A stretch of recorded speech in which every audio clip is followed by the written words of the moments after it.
Welcome to the Masculine Psychology Podcast, where we answer key questions in relationships, attraction, success, and fulfillment.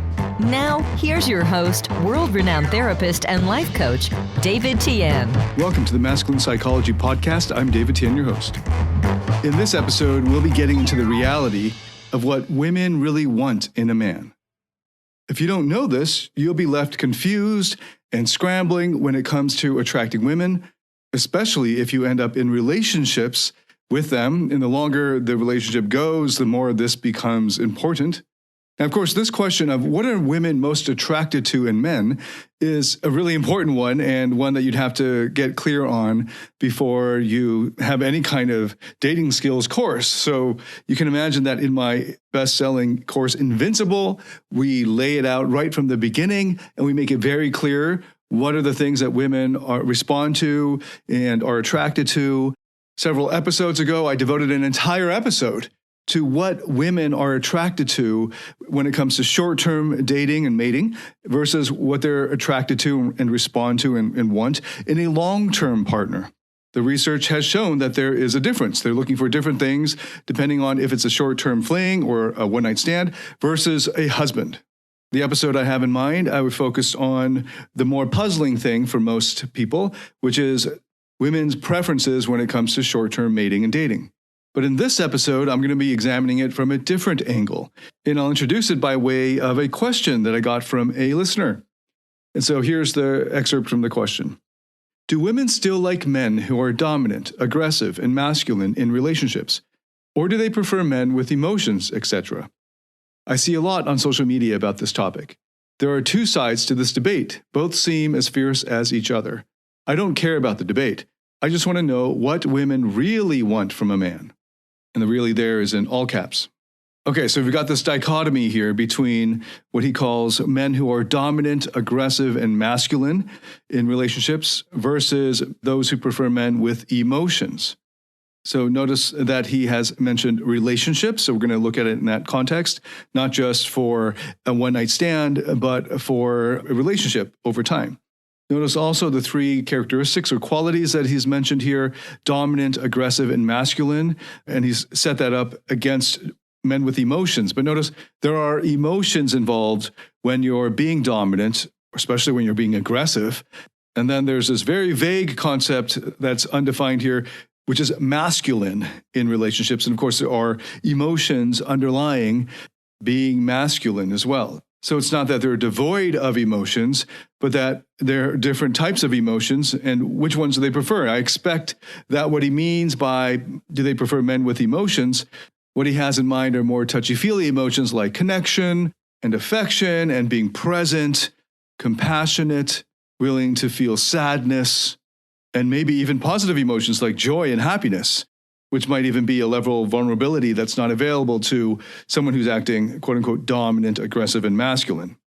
So, which side of the debate is correct? Do women want a dominant, aggressive, masculine man, or do they want a man who's more into emotional connection and presence and compassion and love and romance? So, first I'll give the easy answer, and then I will problematize it and make it more sophisticated and nuanced and highlight the deeper reality at play here. And then I'll get into some of the how-to. Okay, so to the question, do women still like men who are dominant, aggressive, and masculine in relationships, or do they prefer men with emotions? The answer is both. They want it all. Men who are multifaceted and are both comfortable with their emotions and can cry at funerals or at happy, touching moments, as well as can be dominant, aggressive, and masculine. Men who display both sides of this dichotomy are more attractive than men who can only do one side. So if you can explore the stereotype of a man who has no touchy-feely emotions, no emotional connection, no compassion, or any kind of depth of emotion, but is like in 1980s action hero, dominant. Instead of the word aggressive, I'm going to swap that out for assertive. Aggression is about invading or attacking. That's generally not attractive. That's just a bully's energy. But assertive is defending and standing your ground for what you believe in, as an example of one way of being assertive. So aggression is attacking. Assertive is defending, so I'm going to switch to just assertive because that's an attractive trait. So dominant, assertive, and masculine on the one hand, a sort of 1980s action hero, like I said. And then you've got men who are more into their emotions. And would they want both? Yes, obviously, if a man can do both, that would be better than a man who is one-dimensional on this dichotomy. Okay, so that's the short answer. The short answer is yes, both. If you're all just touchy-feely and you don't have any kind of assertive, warrior-like energy, then you're one-dimensionally unattractive. And if you're only all warrior, just dominant, assertive, and quote-unquote masculine, but you're missing the more tender emotions of compassion or connection, then that's not attractive either. At least it's not attractive for any kind of long-term relationship. She may not care if she's just looking for a good lay that night. But the question that I was asked here is in the context of relationships. Now, here's the more sophisticated answer. It's not just these two options. There's a lot more that women find attractive that you haven't mentioned here. As just one easy example, women also prefer men who are artistic. And an easy example of that is the many women who swoon and have been swooning for musicians and rock stars and pop stars since the beginning of time. And it's not that these men are classically very attractive. They're not like symmetrical faces and like models. The most sexually attractive among them are generally above average in attractiveness. But if they didn't sing or perform music, they wouldn't be nearly as sexually attractive. Like if they were just a guy in their class, they wouldn't be as sexually attractive. It's when they perform that music in that way that triggers a kind of sexually attractive response. There's a great book on why we have evolved art, because it doesn't seem like it would matter for survival or replication, but it matters, it turns out, a lot for replication. And the book is by Jeffrey Miller, a very famous evolutionary psychologist. And the book is called The Mating Mind. In my day, I'm Gen X, the puzzle was to explain the sexual appeal of the glam rock singers and artists like Guns N' Roses, Axl Rose, and Slash, and Bon Jovi, and Bret Michaels, and the list goes on. I just keep going. Prince is another great example. These are men who incorporate a lot of makeup, the way women do, and have painted nails and eyeliner, and then they dress in very flamboyant ways. And if you've watched the movie on Elvis Presley that recently came out, this is a great illustration of the kind of sexual gyration of the dancing and performing on stage, as well as the type of music that gets you going in a certain way and touches you emotionally, as well as the type of music that becomes kind of sexual, and the way that they move with the music and the way that they sing is all kind of projecting their control of their sexuality. In more recent times, we've got K-pop and the incredible exploding popularity of BTS and other boy bands. And recently we have the Jonas Brothers and One Direction and so many more that are sexually attractive to so many women around the world who are not your stereotypical 80s action hero, are not dominant, aggressive, masculine.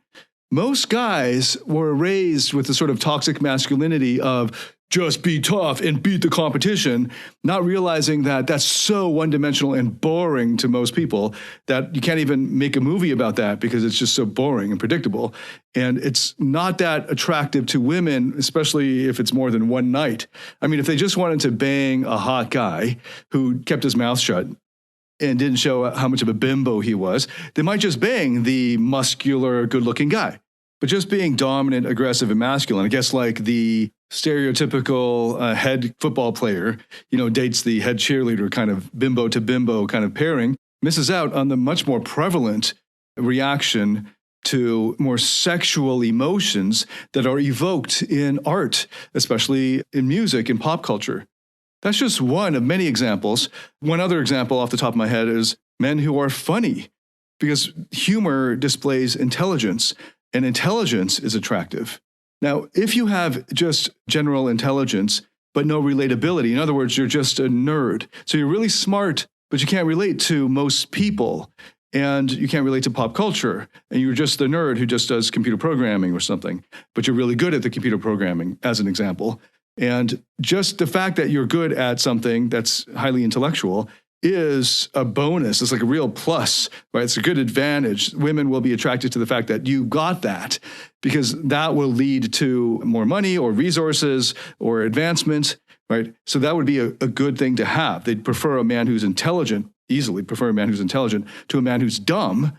But if all you are is intelligent, just like if all you are is a jock, then you're just this one-dimensional thing and you're not going to be attractive. You've got to have all of these different elements in order to be more attractive. I feel like I'm stating the obvious, but I keep getting these questions. So let me put that all to rest. All of these good qualities, the more you have them, the more attractive you will be.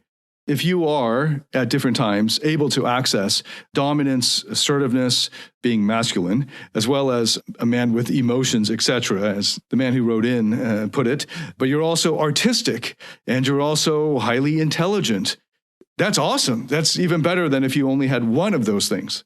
The more of them that you can have and display and embody, the more attractive and intriguing you'll be.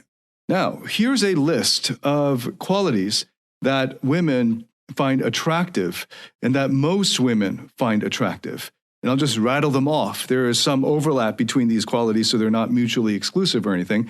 And it's not even meant to be a comprehensive list. But I've collected this list of over 27 traits that most women find attractive. So here are some traits that most women find sexually attractive: confidence, charisma, wit, self-control, being funny, being popular, being indifferent to arbitrary social norms, someone who's social, healthy, wealthy, powerful, intelligent, creative, ambitious, a leader, has good fashion sense, is well-groomed, perceptive, has good tonality, dominant, is socially savvy, is strong physically, strong mentally, strong emotionally, is emotionally steadfast, is cultured, classy, has survival instincts, has quick reflexes, values himself, and is hardworking. The more of these qualities you embody and project and present, the more attractive you will be to women. This is what women want. Now, returning to the original question that we were given, do women still like men who are dominant, assertive, and masculine in relationships, or do they prefer men with emotions, etc.? And now we've added in different sides of it. I would add in addition to these warrior type traits, and in addition to more of the touchy-feely, maybe connection or compassion type of qualities, the precise mix, even of just those two sides, is going to differ from woman to woman. Just as for some men, they prefer women who are 80% sexy and maybe wild and unpredictable and fun, and then maybe 20% reliable and on time and has a career and stuff like that. And you might find men who have the opposite. They prefer a woman who lives a lifestyle that's more stereotypically masculine, who holds down a steady job and prioritizes that and gets things done, and then maybe 10% of the time lets her hair down and can be a little bit wild, right? So exact mix is subjective and is going to differ from person to person. Some women will prefer a man who's more action hero, dominant, assertive most of the time, maybe stoic most of the time, and then maybe 20%, 10%, 5% of the time sheds a tear or shows some emotional vulnerability, okay? But if you're just one-dimensional in any of these dimensions, you're not going to be nearly as attractive as if you were to mix in some of the rest of the dimensions. So the more of these qualities you can embody, the more attractive you'll be. And then for any one individual woman, she's going to have her natural preferences for the proportion of, 80% more warrior energy and 10% humor or something like that. So that all depends on the woman. But do all women find these attractive traits attractive? The answer is yes, but to different degrees. So if you want to be attractive and you want to embody what women want in a man, is it better for you to cultivate as many of these traits in yourself as possible? Yeah. Now, obviously, that's not going to be available to everyone because we already have our starting points. And a lot of this is actually genetic, like for introversion versus extroversion. And a lot of your personality is already determined in your genes. But there is variability. You can shape your personality. And that's something I'll get to in a little bit. But first, I just want to pull out, and zoom out and point out the most important psychologically, psychotherapeutically about this question and the questioner. No matter their physical strength, for many men, emotions are too much for them to handle. It's why they can't give women the deeper levels of emotional intimacy and connection that they crave. It's why they fail to be the man that modern women desire most. A man with inner strength. A man who has mastered his emotions. Find out how to master your emotions through David Tian's Emotional Mastery Program. The Emotional Mastery Program is a step-by-step system that integrates the best of empirically verified psychotherapy methods and reveals how to master your internal state and develop the inner strength that makes you naturally attractive, happy, and fulfilled. Learn more about this transformational program by going to davidtianphd.com/emotional mastery. That's DAVIDTIANPhD.com/emotional mastery. I completely understand where the questioner is coming from. He wants to know what women really want. I'm assuming because, like me back over a decade ago, it was because I needed to know what they wanted so that I could be what they wanted and attract them. And I'm assuming that that's what's behind the question. Tell me what women want so that I can give them that, so that I can be that and give them that. So notice the neediness in this question. And I've done a lot of episodes on neediness. The last one that I did a lot of it was on neediness, the episode just before this. And if there were just one trait or quality or characteristic to focus on, to build into your life, if what you want is to be sexually attractive to women, there's just one that you could pick and focus on, the 80-20 Pareto principle, focus on that one thing that makes the disproportionate difference. It would be neediness, eradicating or overcoming your neediness. Now, notice the neediness in this question. I know that there's neediness in this question, not just because I feel it in reading it, but also because I used to ask this question, and a lot of guys I knew were asking this question, and men all around the world are still asking this question.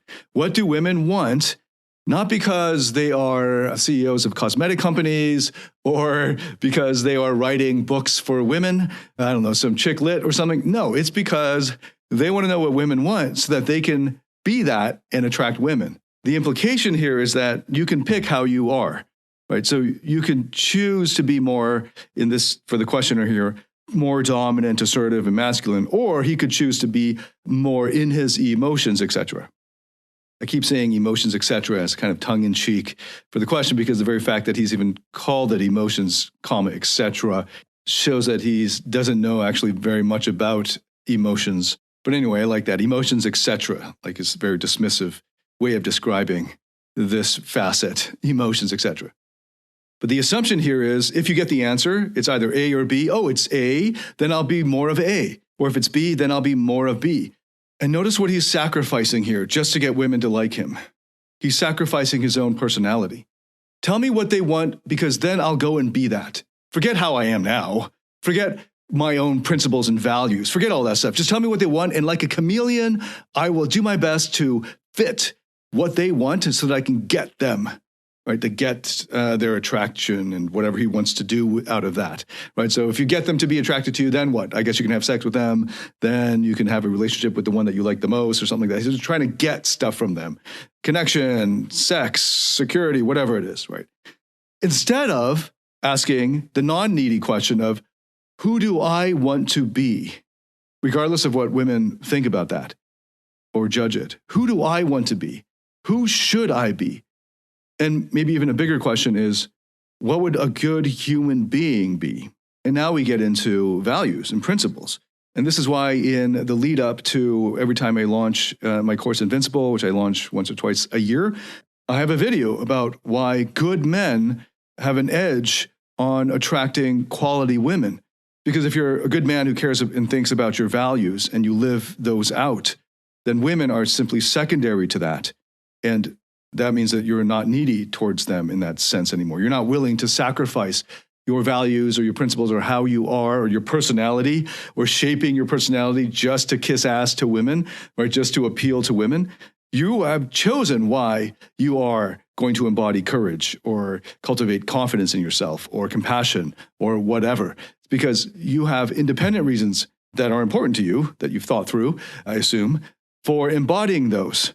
Do you think it's a good thing If a man is able to assert himself or to be quote unquote masculine, do you think it's a good thing if he can feel into his emotions?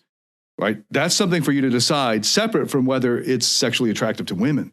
Don't do things just because they're sexually attractive to women. Now, let's get real. There are plenty of things that we do in day-to-day life where, for men and women, where they're doing it because it's sexually attractive. And if there's all else is being equal, that's a perfectly fine reason to go with it. So, for instance, if I'm trying to decide which jacket to wear and I am on the fence about it, it's all the same to me, and then I find out that women like this, jacket B more, then I'll just grab jacket B. No big deal, because it didn't really matter to me. In those situations, when I have no compelling reasons to pick one or the other, then the fact that it's attractive to women is one consideration that might tip the scales in favor of that choice. But your personality, like what character traits in you you're going to encourage, cultivate, develop in yourself, that's almost everything. That's who you are. Your character is who you are. And if you are going to sacrifice your character just so that women will like you, that's almost about as needy as you can get. And so many men are asking this innocently, like they have no clue how needy they actually are in the very asking of this question, not just out of kind of curiosity, intellectual curiosity, because maybe they work in evolutionary psychology or something, or maybe they work, like I said, for a cosmetics or perfume company, and they wonder, what would sell to women the most? And they're not asking that with that reason. They're asking because they want to know so that they can decide who to be. And that's the neediness underlying the whole thing. So that as soon as you begin to ask this question, if you're very good at personality shaping, then maybe you'll go kind of far. That was the case for me. I asked this question and I answered it. And then I went and embodied more of these traits and I became more sexually attractive. And yet the whole time I was totally blind to my underlying neediness, which came to bite me in the ass later. So it's possible to become a successful player or pickup artist while still being really super needy. It's just that you're turning off all the quality women and you don't even notice it because they don't give you the time of day. So it doesn't even get on your radar. And then there are plenty of needy women who will respond to needy men. And then you're mistaken in thinking that you're sexually attractive to all women. It's just certain women that are responding to you. And so inevitably, 10 years later, after the rise in pickup artistry, it's devolved into this bitter, resentful, angry red pill. Because what's happened, they've just only attracted the women who at that point in their lives were not high quality and had unresolved issues, psychological issues. So they responded to the needy man who has papered over his neediness effectively with player type behaviors and have taken on these character traits and more of them just because women like it. And then they can get women and do things with them and get things from them. But the whole time they were actually needy, and it only hits them in the face when she cheats on him or he's not able to pick up the ones he wants anymore. And you see this depicted over and over in all those pickup artist books, like the opening chapter of Neil Strauss's book, The Game, where Mystery is suicidal because he can't get the girl that he wants anymore. Needy. Okay, so if my message about neediness just goes right over your head and you're still asking the question, as I know a whole bunch of you still will, or maybe I shouldn't say you, because generally I expect my listeners, especially if you're still listening, to be a lot more self-aware and mature than the average guy looking for dating advice on the internet. But you can say, so I can say with some confidence that most men will continue to look for how to be what women want in order to get women, regardless of the neediness issue or regardless of what they've learned about the psychotherapy. So they're going to ask, well, how do I do it? Okay, so I'm going to answer this. Okay, so the how to, and this is helpful regardless of whether you want to shape your personality or become more of anything, confident, calm, compassionate, or any of these character traits. If you want more of that in you, you can actually grow and develop and train so that these character traits are more a part of you. And you can start by doing an assessment of what your dominant personality is, or your dominant personality type. And I recommend the Big Five personality model. And if you go to Jordan Peterson's website, you can find from there a Big Five assessment that I think is about $10 last time I checked anyway, and it's well worth it. It's the most thorough Big Five assessment that I've found that is available to the general public. And I just Googled it right now. It is at understandmyself.com. I have no affiliate relationship at all, so I get no kickback or commission in recommending this, but I just think it's great. I was in on the beta version and got 5 accounts for free when they were testing it out, and I had my whole team go through it, and the results were great. You learn a lot about yourself. You learn about your natural strengths and so on. And then from an IFS perspective, then the question becomes even more interesting, which is that the part of you that are online, or parts that are online when you're doing the survey, the assessment, are the ones that are being reflected in the assessment. So be aware, and I think Jordan Peterson would agree with this as well, be aware that there are multiple parts of you. And on the Jungian archetypes, these are the warrior, the magician, the lover, the sovereign. The assumption is that you have all 4 of those in you, and they might be latent, they might be dormant, they might be hidden, but they're there. And the more of those parts of you can access, the more of those energies you can embody at different points in your life. More of that warrior energy if you are more of the touchy-feely emotions guy, or more of the lover energy if you're more of the stoic warrior repressing emotions type. And then, of course, there's also the magician, which is more the humor, the intellect. And then there's the sovereign, the more leadership qualities. And these are just 4 archetypes. There's so many different parts of us. In terms of parts that are sexually attractive to women, I have developed over the course of the last couple of decades many different parts, and I'm so happy that I've met them and have a connection and relationship with them, not because they are attractive to women and I want to use them for that, but because these are parts of me and I love them, and just having this relationship with them is the reward. That's intrinsically valuable, far more valuable than how others might perceive these parts. So you might know that long ago during pickup days, my moniker, my username was the Asian Rake. And that's because the Rake, as I learned what the Rake character was, I recognized, there's a part of me that's like this. It really resonates with this type of style. And the more that I embody that, the more natural and powerful that part became. And I also connected with and I'm borrowing here from Robert Greene's really good book. I mean, it's well written and incredibly entertaining. Even if, you may not agree with some of it, it's really a good read. And The Art of Seduction is the book I'm referring to. In the beginning, the most valuable part of the book, in my opinion, for most people, is the beginning, where the first half of it, where he goes through these different character types. And one of them is the rake. Another one of them is the charismatic. And as I researched the charismatic, I also had a part of me that really resonated with that and came out with that. And I developed a style that was dominantly rake and charismatic, but also involved some of the dandy energy and so on. And I recommend to you, if you're looking to embody certain qualities that are maybe more easier for you to do. So for instance, if you're naturally a jock, there's a type of seductive style that will be easier for you than if you were naturally a poet, or naturally as in however you are right now. Right. So why make it so a lot harder on yourself telling a poet to become like a jock, right? So if that's the case, then I recommend that you read and study and start with The Art of Seduction and the character profiles in the first half of that book. And you'll discover that there are lots of different ways of being that are all seductive, all attractive to women. And some of these styles are diametrically opposed. So I'm pretty confident that there's a style of attraction or seduction that is going to be suitable for everyone, depending on where they're at, or every man. So start there. And then from there, he quotes a lot of literature especially from traditional times in history, but also from modern literature.